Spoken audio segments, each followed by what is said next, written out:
السلام علیکم ورحمۃ اللہ وبرکاتہ۔ آج ہم انشاءاللہ سورہ بقرہ کی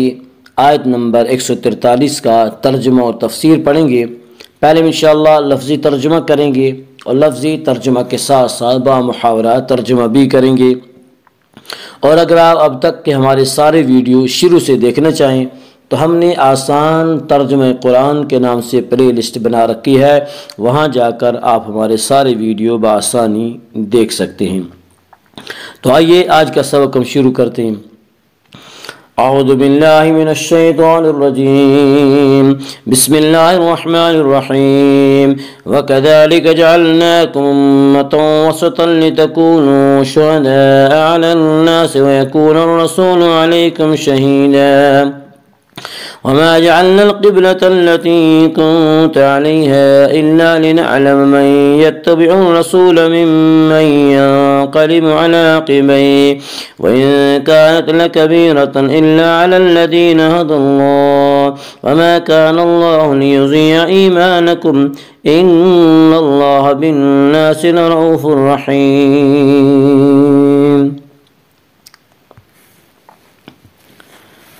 وَكَذَلِكَ اور اسی طرح جعلناکم ہم نے تمہیں بنایا امتاً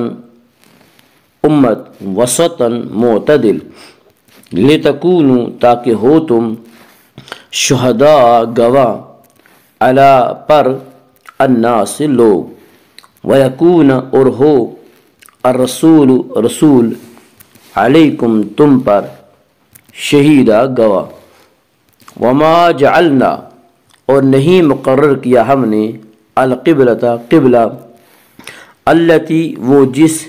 کنتا آپ تھے علیہا اس پر الا مگر لنعلم تاکہ ہم جان لیں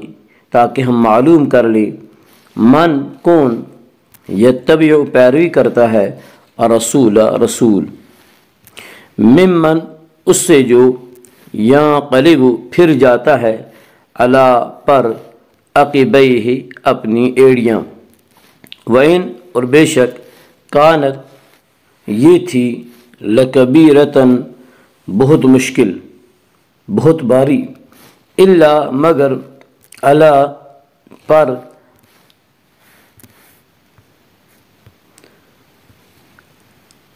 الذین جنہیں ہدا ہدایت دی اللہ وما کان اور نہیں اللہ لیضیع کہ وہ ضائع کر دے ایمانکم تمہارا ایمان ان اللہ بے شک اللہ تعالی بالناس لوگوں کے ساتھ لرؤوف بہت بڑا شفیق رحیم بہت مہربان۔ وَكَذَلِكَ جَعَلْنَاكُمْ اور اسی طرح بنایا ہم نے تمہیں امتاً وسطاً ایک معتدل امت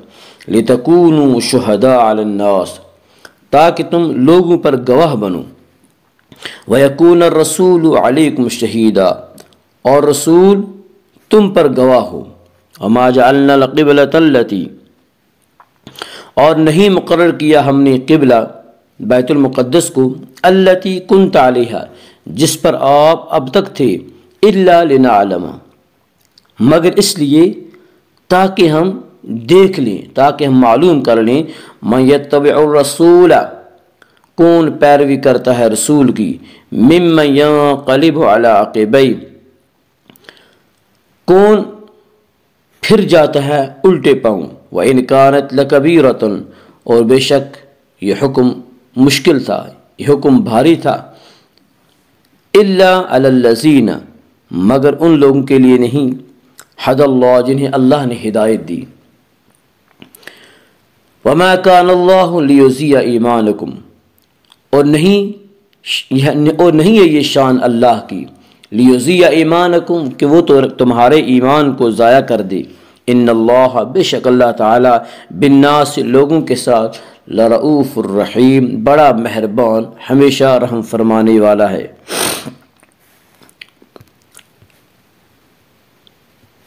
وَكَذَلِكَ جَعَلْنَاكُمْ اور اسی طرح ہم نے بنایا تمہیں امتاً وسطاً ایک معتدل امت لِتَكُونُوا شُهَدَاءَ عَلَى النَّاسِ، تاکہ تم لوگوں پر گواہ بنو، وَيَكُونَ الرَّسُولُ عَلَيْكُمْ شَهِيدًا، اور رسول تم پر گواہ ہو۔ یعنی جس طرح ہم نے اس آخری زمانے میں تمام دوسری سمتوں کو چھوڑ کر کعبے کی سمت کو قبلہ بننے کا شرف عطا فرمایا اور تمہیں اسے دل و جان سے قبول کرنے کی ہدایت دی، اسی طرح ہم نے تم کو دوسری امتوں کے مقابلے میں سب سے زیادہ معتدل اور متوازن امت بنایا ہے۔ چنانچہ اس امت کی شریعت میں ایسے مناسب احکام رکھے گئے ہیں جو قیامت تک انسانیت کی صحیح رہنمائی کر سکے۔ معتدل امت کی یہ خصوصیت بھی اس آیت کریمہ میں بیان فرمائی گئی ہے کہ اس امت کو قیامت کے دن انبیاء کرام کے گواہ کے طور پر پیش کیا جائے گا۔ اس کی تفسیر صحیح بخاری کی ایک حدیث میں یہ بیان ہوئی ہے کہ جب پچھلے انبیاء کی امتوں میں سے کافر لوگ صاف انکار کر دیں گے کہ ہمارے پاس کوئی نبی نہیں آیا تھا، تو امت محمدیہ کے لوگ انبیاء کرام کے حق میں گواہی دیں گے کہ انہوں نے رسالت کا حق ادا کرتے ہوئے اپنی اپنی امتوں کو پوری طرح اللہ کا پیغام پہنچایا تھا۔ اس پر یہ اعتراض اٹھے گا کہ اگر تم کیسے گواہ بن سکتے ہو، تم تو اس زمانے میں موجود نہیں تھے۔ اس پر امت محمدیہ یہ جواب دے گی اگرچہ ہم خود اس موقع پر موجود نہیں تھے، لیکن ہمارے نبی کریم محمد مصطفیٰ صلی اللہ علیہ وسلم نے وحی سے باخبر ہو کر ہم کو یہ بات بتلا دی تھی، اور ہمیں ان کی بات پر اپنے ذاتی مشاہدے سے زیادہ اعتماد ہے۔ دوسری طرف رسول کریم صلی اللہ علیہ وسلم اپنی امت کی اس بات کی تصدیق فرمائیں گے۔ نیز بعض مفسرین نے امت محمدیہ کے گواہ ہونے کے یہ معنی بھی بیان کیے ہیں کہ شہادت سے مراد حق کی دعوت و تبلیغ ہے، اور یہ امت پوری انسانیت کو اسی طرح حق کا پیغام پہنچائے گی جس طرح حضرت صلی اللہ علیہ وآلہ وسلم نے ان کو پہنچایا تھا۔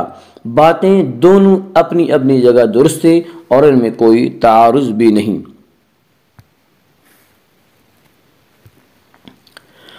وما جعلنا القبلة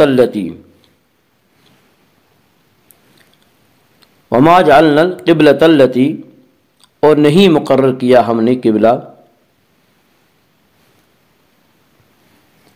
اور نہیں مقرر کیا ہم نے قبلہ بیت المقدس کو، التي كنت علیہا جس پر آپ اب تک تھے، الا لنعلم مگر اس لیے